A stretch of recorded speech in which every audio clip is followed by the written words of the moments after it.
যদি ইসলামের নামে দলেরা এই উলঙ্গ মহিলা নিয়ে বাইতুল মোকাররমের সামনে মিছিল না করিয়া যদি কমিউনিস্টরা করতো, আওয়ামী লীগ করতো, বিএনপি করতো, উলঙ্গ মহিলা নিয়ে বাইতুল মোকাররমের সামনে ফতুয়া না শুধু বাংলাদেশ তোলপাল হয়ে যায়। এখন আন্দোলন হয় না কেন? এইটাই হলো সমস্যা। বাইতুল মোকাররম সৃষ্টি হওয়ার পর থেকে আজ পর্যন্ত এই দৃশ্য কেউ দেখছে বলে আমার জানা নেই। আমার কিন্তু কারোর কোনো কথা নাই কেন? আমারও তো কথা নেই, আমার তো বক্তব্য নেই। নাই কেন? আমি বললেই বলবো এই তো শুরু হয়েছে হুজুর গো হুজুর, এই তো সরিয়েছো তখন টিকতে পারে না, এই তো মানে কথা মানে সত্যকে অন্যদিকে বুঝাতে পারি। তাসির হবে না, তাসির হবে না। বলে আপনি বুঝেন বেশি, ওনারা বুঝেন বেশি। আমি তো বুঝি, আমি বেশি বুঝি না, কোরআন বেশি বুঝি, আমিও তো যাই। এর জন্য সব সময় খেয়াল রাখা চাই, আলেমরা যদি কোনো খারাপ কাজ করে জাতি সেটার অনুকরণ করে ধ্বংস হয়ে যায়, আর ফাসেকরা করে খারাপ কাজ করে ইসলামের ছাতাও আসে যায়। যেরকম টাকার দিকে সব সময় চোরের নজর, মনে রাখতে হবে ঈমান ও আমলের দিকে সবসময় শয়তানের নজর। যেই গাছে ফল নাই সেই গাছে ঢিরা নাই, যেই ঘরে মাল নাই সেই ঘরে শয়তানের চক্ষু নাই, নজর নাই। যে ব্যক্তির মধ্যে আমল নাই শয়তানের নজর সেই ব্যক্তির দিকে নেই। করবে কি? শয়তানের মধ্যে নাই কিছু ফাঁকা। মনে রাখবেন, দিঘি ভাঙ্গেও না, দিঘি গড়েও না, নদী ভাঙ্গে নদী গড়ে। ফাঁসে খুজাররা ডক্টর ফক্টর ইসলামের উপকারও করতে পারে না, ক্ষতিও করতে পারে না। ইসলামের উপকারও করে আলেমরা, ইসলামের ক্ষতিও করে আলেম। বিশ্বাস হয়?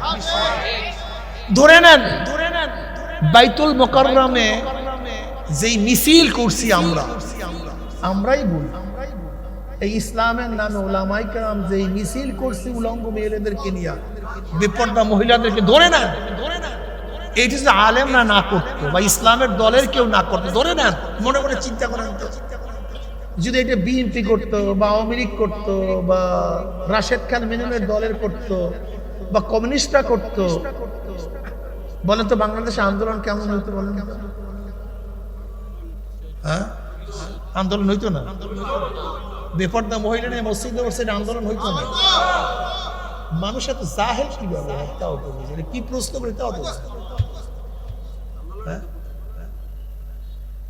যদি ইসলামের নামে দলেরা এই উলঙ্গ মহিলা নিয়ে বাইতুল মোকাররমের সামনে মিছিল না করিয়া যদি কমিউনিস্টরা করতো, আওয়ামী লীগ করতো, বিএনপি করতো, উলঙ্গ মহিলা নিয়ে বাইতুল মোকাররমের সামনে ফতুয়া না শুধু বাংলাদেশ তোলপাল হয়ে যায়।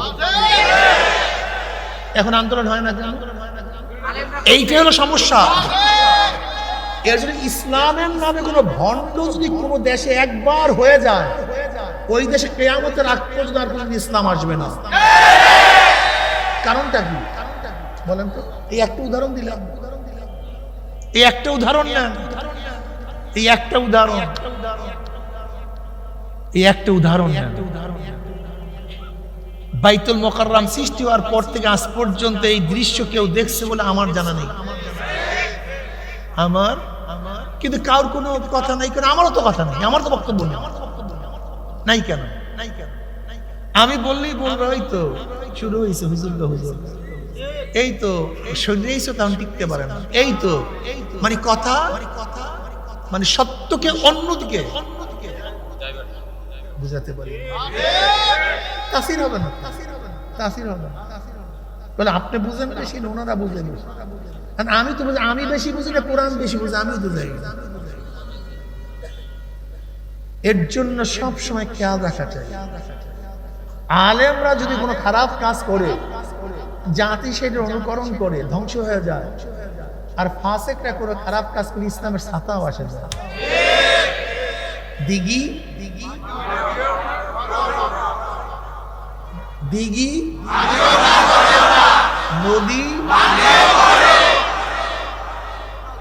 যারা আলেম না ইসলামের উপকারও করতে পারে না, যারা আলেম এটা কিয়ামত পর্যন্ত কিয়ামত পর্যন্ত। অন ইসলামিক দল ইসলামের কিচ্ছু করতে পারে না।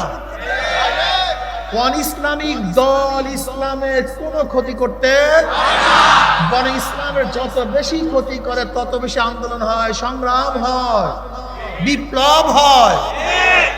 ইসলামের নামে যখন ইসলামকে জবাই দেয় তখন আর কিচ্ছু করার